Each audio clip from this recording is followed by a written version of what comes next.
Élu député péquiste dans Tachereau en 1994, André Gaulin est un ardent défenseur de la langue française. Enseignant, auteur et poète, c'est plus d'une centaine d'écrivains québécois qu'il aura cités lors de ses discours à l'Assemblée nationale. Bienvenue à Mémoire des députés.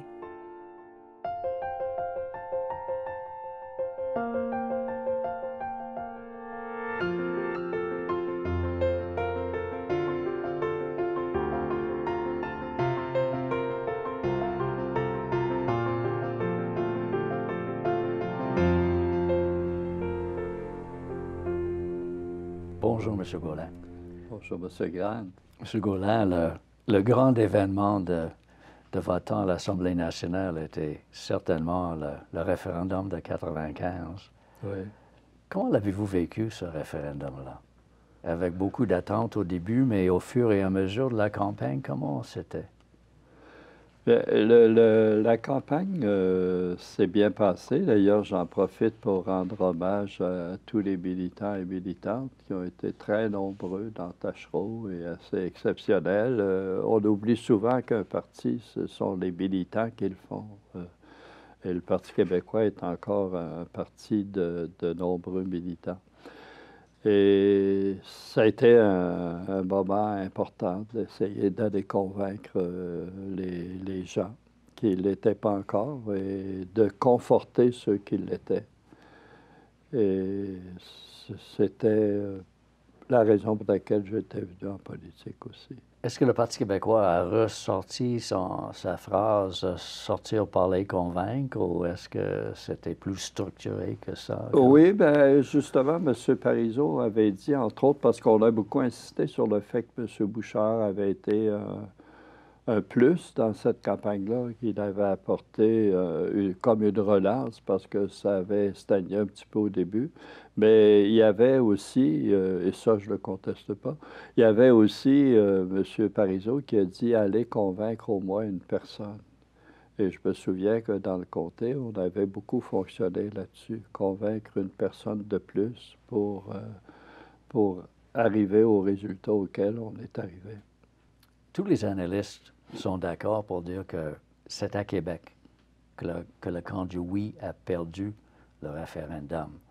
Mais votre comté était comme une sorte de petit village gaulois qui a résisté à cette vague du non à Québec. Comment ça? Oui. Bien, il faut dire que ce que vous dites est juste, que c'est à Québec qu'on a fléchi. On aurait dû avoir un pourcentage plus grand parce que chez les francophones, entre autres, le référendum a donné 60 Chez les francophones à Québec, c'était moins fort. Dans mon comté, ça a donné 60 aussi. C'était 59 et quelques dixièmes de pourcentage. C'est donc vrai que le Québec n'a pas voté suffisamment. Dans le comté de Tachereau, on a eu donc près de 60 et le secteur le plus faible du comté, ça a été Saint-Malo à 51 Mais déjà, quand on passe à Saint-Sauveur, c'est 53, Saint-Roch, c'est 54. On monte à la Haute-Ville, c'est 55, Haute-Ville, Place-Royale, Notre-Dame-des-Victoires. Et évidemment, la petite République qui était Saint-Jean-Baptiste, qui donne 72 ce qui donne un pourcentage d'ensemble de 60 pas tout à fait. Pourquoi est-ce que Québec n'a pas voté plus fortement pour le oui? C'est une question, on a appelé ça le mystère Québec. Moi, je l'ai attribué beaucoup à un effet de conquête. Ça a l'air drôle de dire ça. On peut toujours parler des radios poubelles qui ont une très mauvaise influence. Mais l'effet de conquête est là aussi. Ça a été longtemps une ville militaire. C'est une ville qui a appris à se taire. C'est une ville qui a appris à fonctionner. Mais est-ce que c'était des raisons, on parle ici des analystes, mais est-ce que c'est quelque chose de grand, comme cette attitude de conquis, ou est-ce qu'il y avait des choses qui opéraient dans le camp du oui qu'ils ont dû faire ou pas faire, selon les analyses que vous avez lues? On pourrait peut-être dire plus largement que le Parti québécois n'a pas suffisamment attiré l'attention sur Québec.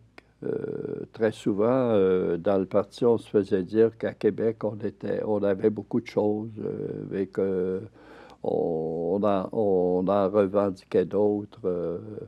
Mais il y a plus que ça. Là, il faudrait confier ça à des sociologues. Et d'historiens? Des historiens, oui, mais des sociologues en particulier. Puis peut-être, si on voulait pousser la chose presque en blague, à des psychanalystes. Vous en avez déjà eu 2 au parti, mais ils sont partis, là. Il y en a eu 2 au parti, puis il y en a eu chez les libéraux aussi. Alors, c'est un peuple qui n'a pas suffisamment confiance en lui-même. Les indépendantistes n'ont pas toujours osé le dire. D'ailleurs, est-ce que les indépendantistes étaient conscients qu'ils pouvaient gagner? Alors, je pense qu'il fallait la détermination de Jacques Parizeau pour faire ce référendum-là, parce qu'il y en a qui auraient voulu le reporter encore. Vous parlez d'un syndrome d'échec. Qu'est-ce que vous voulez dire? Syndrome d'échec, c'est que nous avons été conquis. Nous avons été conquis et c'est ce qui m'a amené en politique d'ailleurs. C'est l'imaginaire québécois. Notre littérature est marquée, en particulier entre 1940 et 1960, par ce syndrome d'échec. Les personnages dans l'imaginaire québécois de cette période-là, ces 20 ans de production littéraire, échouent. Ils échouent. Il y en a 2 qui réussissent sur l'ensemble.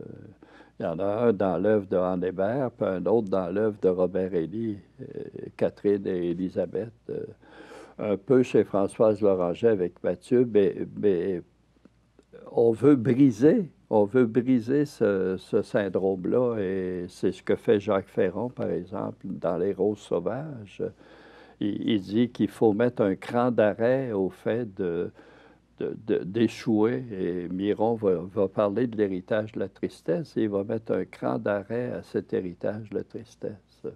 Quels étaient vos sentiments à la défaite? Le soir, puis les journées, semaines qui ont suivi la défaite?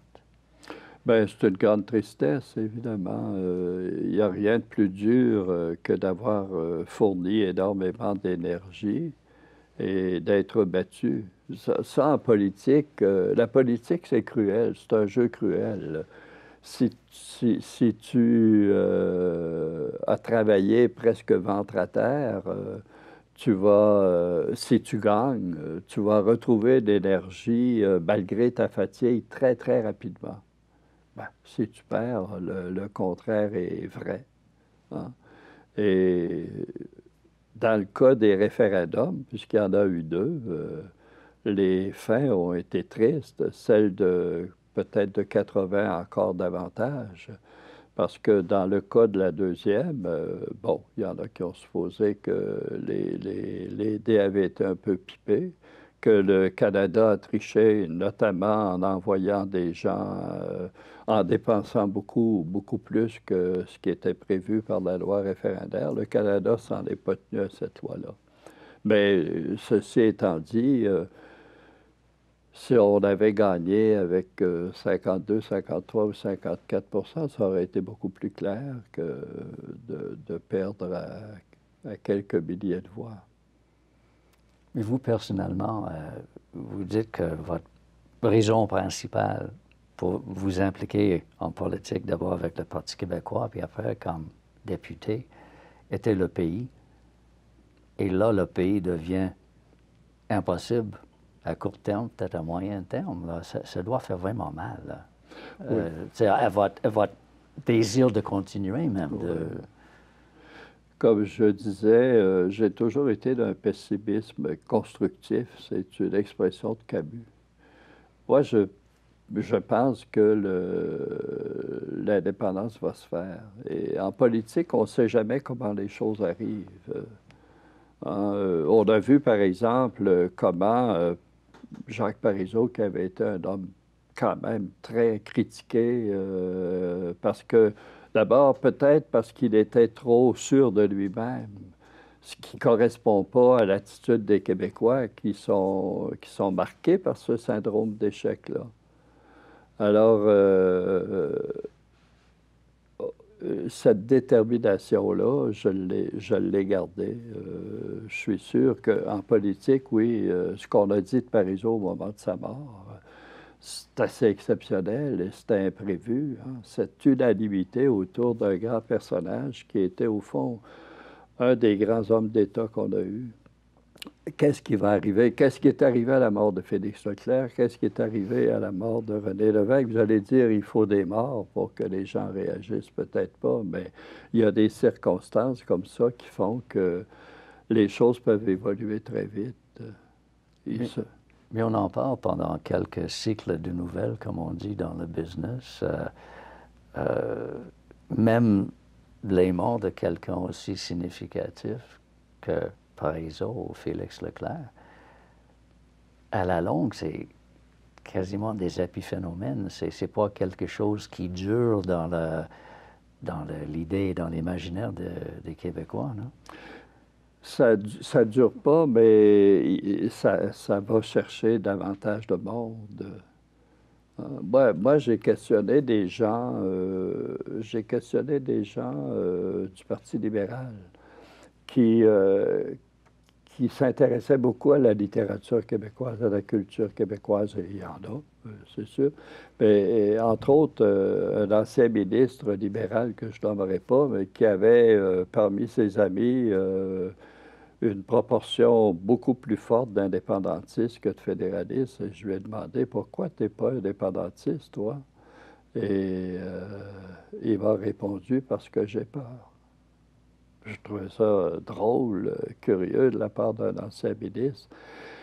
Je lui ai posé une sous-question. Je lui ai dit, qu'est-ce que tu ferais si le référendum passait? Il m'a dit, je me rallierais, il n'y a pas de problème.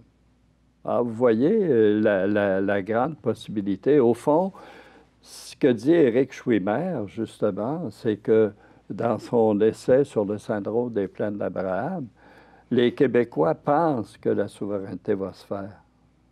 Mais ils atermoient, si vous me permettez cette expression-là. Ils procrastinent, ils remettent à demain. Mais ils pensent que ça va se faire.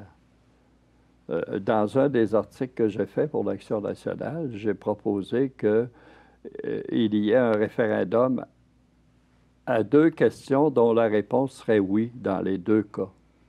Voulez-vous que le Québec devienne un pays? Oui.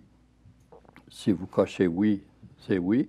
Ou voulez-vous que le Québec reste une province du Canada? Cochez oui. Si vous cochez oui aux 2 places, vous annulez, ce qui est votre droit.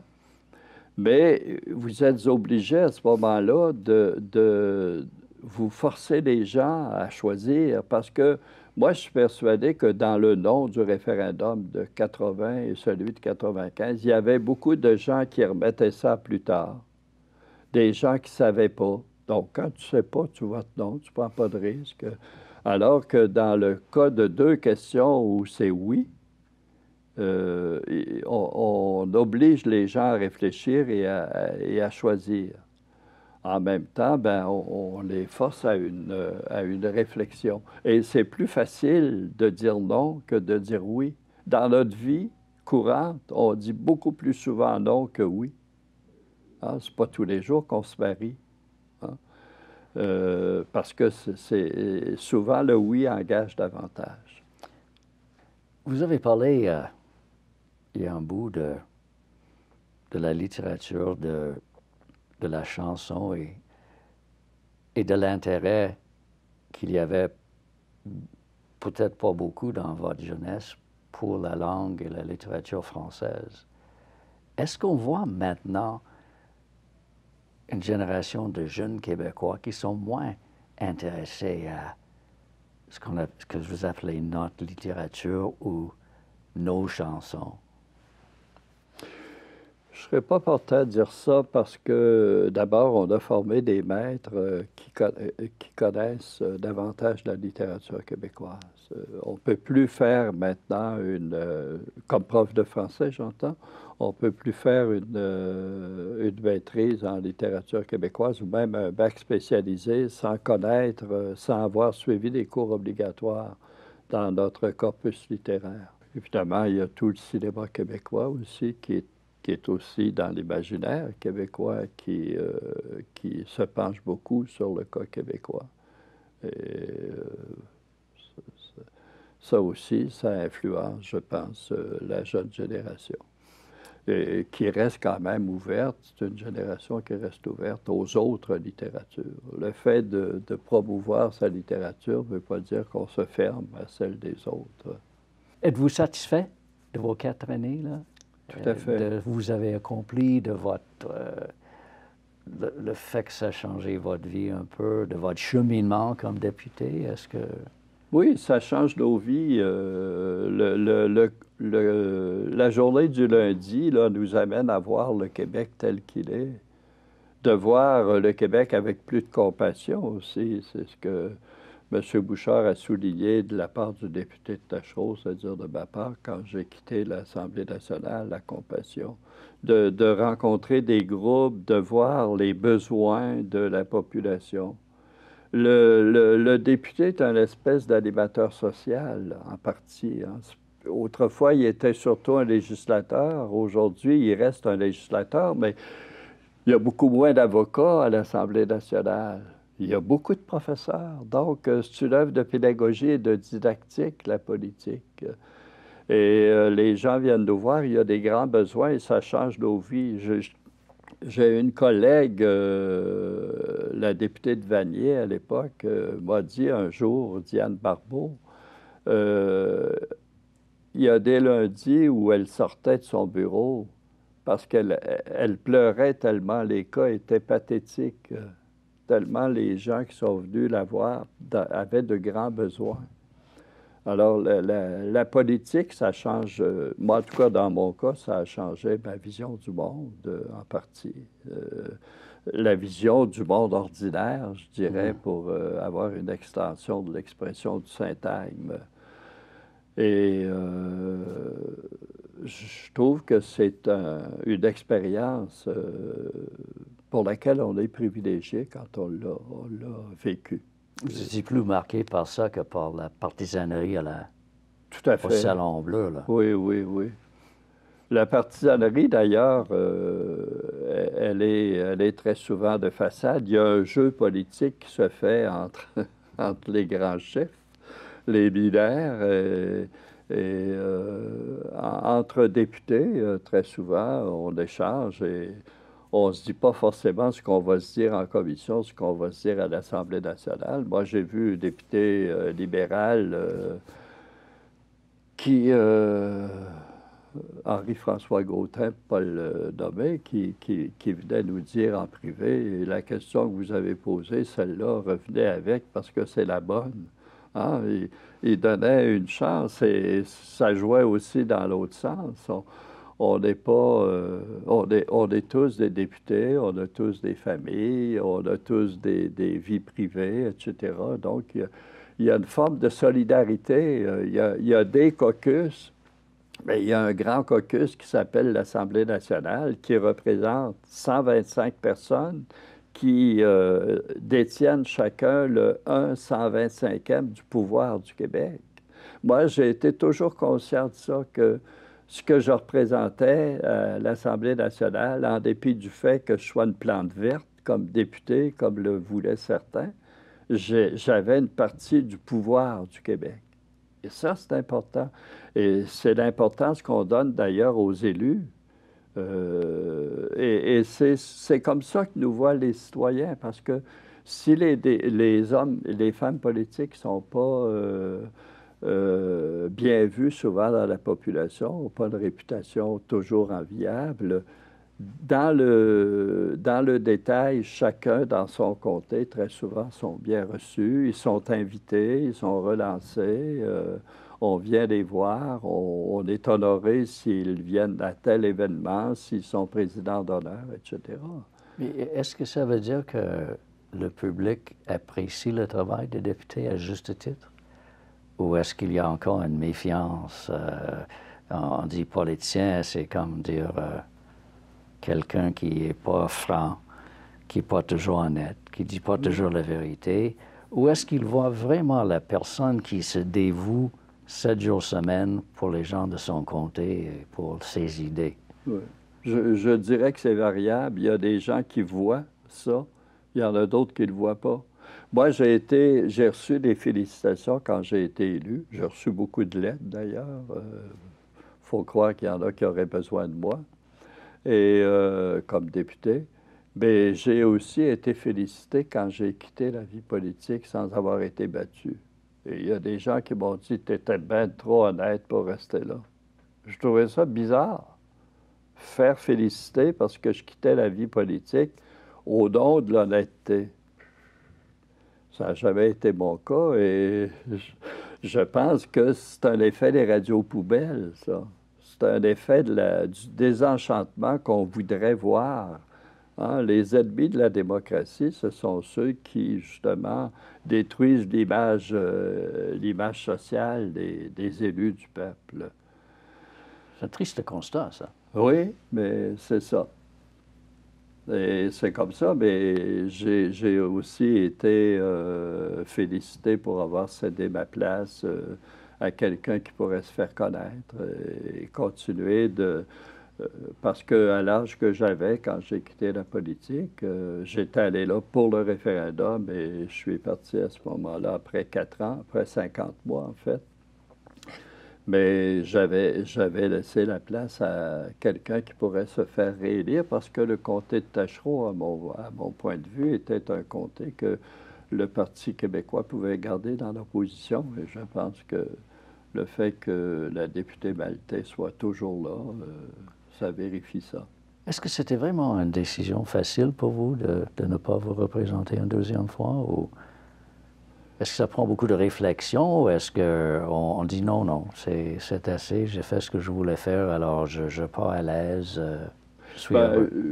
Oui et non, parce que j'ai failli partir après le référendum, dès que M. Parizeau a quitté. Et c'est M. Parizeau qui avait dit d'ailleurs à ses députés, « Je suis votre paratonnerre.